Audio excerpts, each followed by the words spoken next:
안녕하세요. 돈이 되는 물건을 소개하고 권리 분석과 가격 분석도 곁들이는 부자경매 김인성입니다.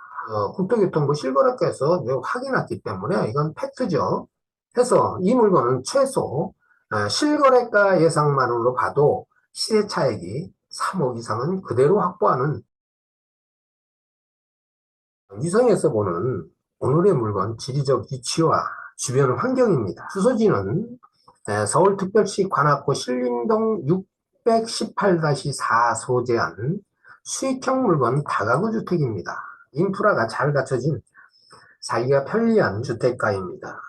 또한 관악산 산자락에 둘러싸여 있어서 공기도 맑고 둘레길들이 상당히 많습니다. 등산이나 힐링을 하면서 일상을 즐길 수 있는 환경이 잘 갖춰진 그런 곳이라 하겠습니다. 2호선 신대방역에서 1.6km, 도보로는 한 20여 분 거리라 약간 먼 거리지만 대중교통으로는 이 도로를 이용해서 한 5분여 거리밖에 안 되는 교통편이 비교적 좋다 이렇게 볼 수가 있습니다. 또 시 외곽으로의 이동도 강남 순환도시고속도로로 관악 IC를 이용을 하면 경부고속도로나 경인제고속도로, 서울 외곽도로, 또 영동고속도로를 이용하기가 편리한 지역입니다. 그 대로변에서 오늘의 물건지로 들어가는 바로 진입로입니다. 그 공영주차장도 있네요. 그래서 공영주차장을 이용을 해서 주차하기가 용이하다 이렇게 볼 수가 있습니다. 해당 물건지로 한번 가보겠습니다.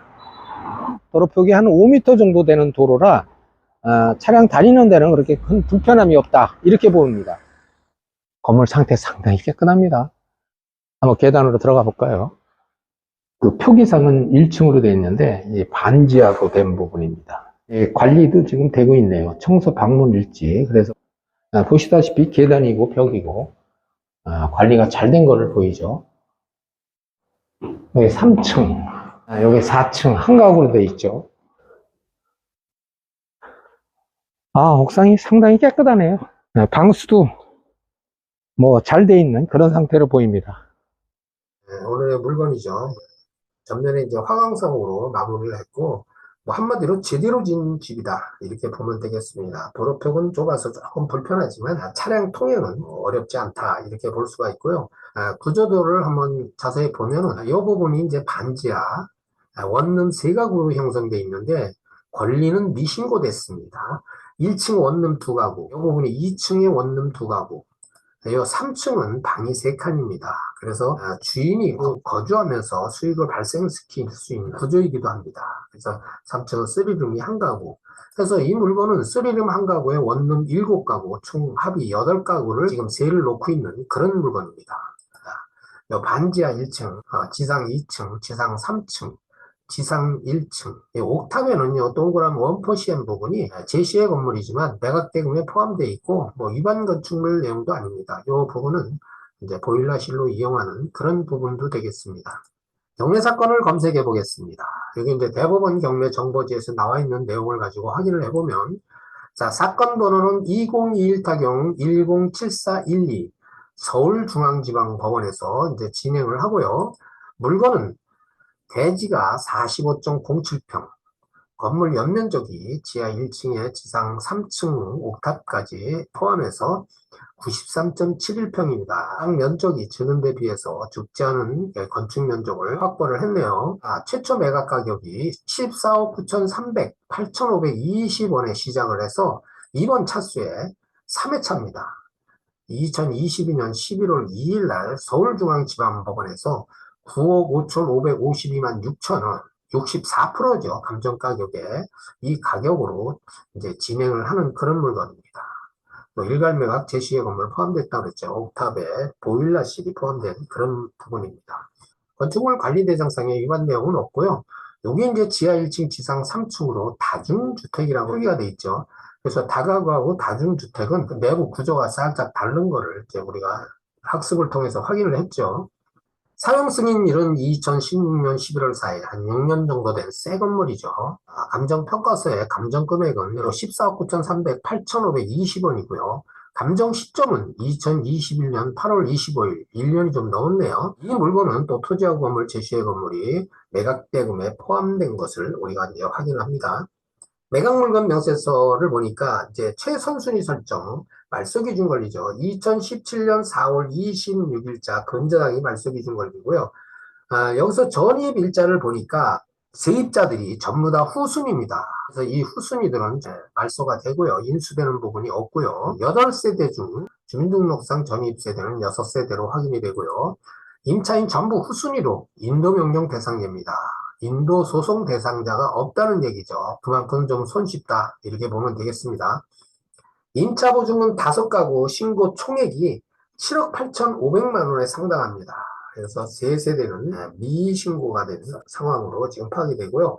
매각물건 명세서상의 등기 외적 권리는 해당이 없는 그런 물건입니다. 등기부등본을 보겠습니다. 토지 부분이죠. 말소되지 않는 권리를 보니까 갑골안에 경매 개시 결정이 2건이 들어와 있고요. 가압류하고 압류가 설정되어 있고 을굴안에는 근저당 1건에 질권 2건이 설정되어 있습니다. 건물도 역시 마찬가지입니다. 갑구, 을구, 토지하고 같은 권리가 설정되어 있는데 이 권리 중에 2017년 4월 26일자 근저당이 말소기준 권리가 되죠. 그래서 이 권리 소멸과 동시에 토지 건물 설정 권리는 전부 말소됩니다. 등기상의 권리, 또 등기 외적인 권리, 매수인에게 인수되는 권리가 없다. 한마디로 깨끗한 권리다.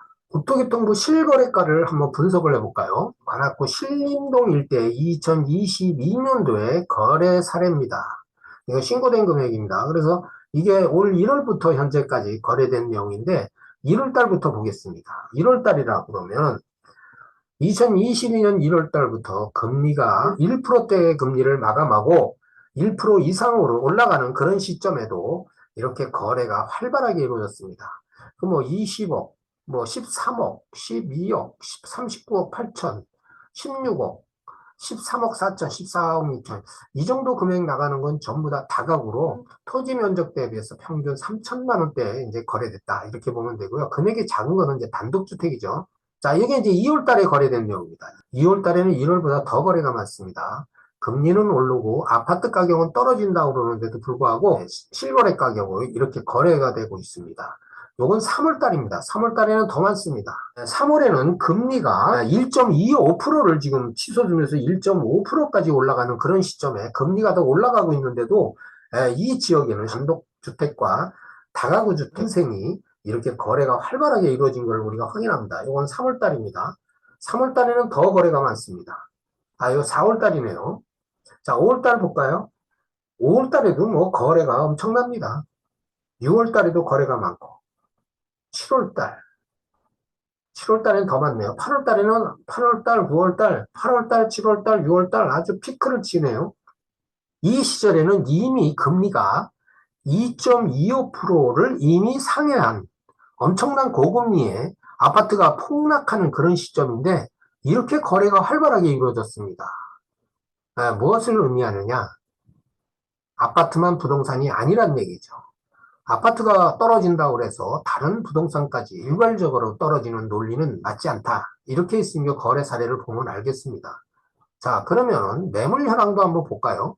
자, 오늘의 물건이 요 618-14 요 물건이죠. 인근 지역에 매물이 없습니다.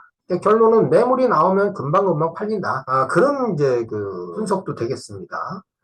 자, 이 물건은 15억에 지금 매물로 나왔습니다. 국토교통부 실거래 사례로 한번 보면은 거의 이 정도 금액으로 지금 매매가 되고 있습니다. 13억에서 20억까지가 지금 현재 이 신림동 일대에 다가구 주택, 수익형 건물 또는 근생들이 지금 거래되고 있는 걸로 방금 실거래에서 확인했습니다. 이 물건 한번 뒤져볼까요? 자, 토지 면적 기준에서 3,999만 원에 지금 나왔습니다. 평당 거의 4천만 원대죠. 그러면 사용 승인율은 2017년 우리 물건하고 거의 비슷합니다. 자, 대지 면적 37평. 우리는 45평이었죠. 건물 연면적 73평. 우리 면적보다 5개 매물대가 나왔습니다. 이건 7억 5천. 42평에 60평. 땅, 연면적이 적기 때문에 그만큼 수익이 떨어진다는 얘기죠. 자, 요건 13억. 역시 다가구입니다. 22억, 9억 5천. 네이버 부동산이나 다음 부동산 같은 경우에는 매도인이 이제 부동산에 대한 의뢰를 하면 부동산에서는 공시를 합니다. 또 매물이 나오면 거래가 잘 된다. 거래 사례와 네이버 부동산 이 현황을 통해서 확인을 했습니다. 자, 방금 전에 국토교통부 실거래가를 분석했는데, 우리 물건은 남북로 34길인데, 인근에 지금 거래된 것만 이렇게 추려서 봤습니다. 여기도 역시 마찬가지입니다. 여기서 다가구 12억, 2,011억, 8천, 17억 물건은 거의 우리 물건하고 거의 유사한 그 면적을 가지고 있죠. 또 요 11억, 8천, 12억 이 정도 금액은 전부 다 다각으로 보입니다. 같은 그 도로명 가지 있는 길에도 이렇게 지금 거래가 되고 있는 걸 지금 확인을 했고요. 그래서 감정가액이 14억 9,300, 8,520만 원이 확인됐고요. 최저 금액도 64%, 9억 5,552만 6천 확인됐고요. 자, 임대보증금 현황은 앞서 설명한 대로 2017년 8월에서부터 2021년 10월간에 이제 신고된 금액입니다. 2층 2억 9천, 3층 2억 7,500, 4층이 한 가구죠. 2억 2천만 원에서 지금 신고된 금액만 해도 7억 8,500이고, 여기서 미신고된 세 가구를 포함하면 거의 10억에 가까운 임대보증금이 발생한다. 이렇게 분석을 할 수가 있죠. 자, 이 물건은 2017년도에 13억 5천만 원에 지현 소유자가 매수한 그런 물건입니다. 그렇다고 보면 지금 현재 시세들이 5년 전 거래 시세를 이제 기점으로 거래되고 있다. 이렇게도 이제 평가를 할 수가 있고, 오늘의 물건은 수익형 물건 토지 면적 대비해서 평균 매매가가 3천만 원 이상 갑니다. 이 일대 가구 주택 거래 시세가 이렇습니다. 그러면 오늘의 물건 실거래 예상가는 45.07평에 3천만 원을 하면 13억 5천만 원은 그냥 실거래가 예상이 된다. 국토교통부 실거래가에서 확인했기 때문에 이건 팩트죠.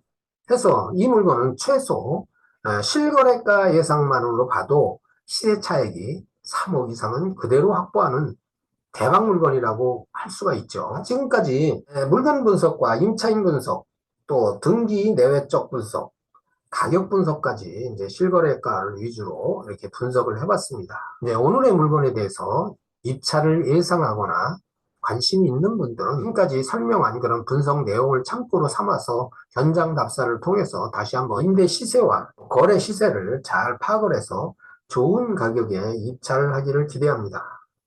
구독과 좋아요는 영상 제작에 큰 힘이 됩니다. 여기까지입니다.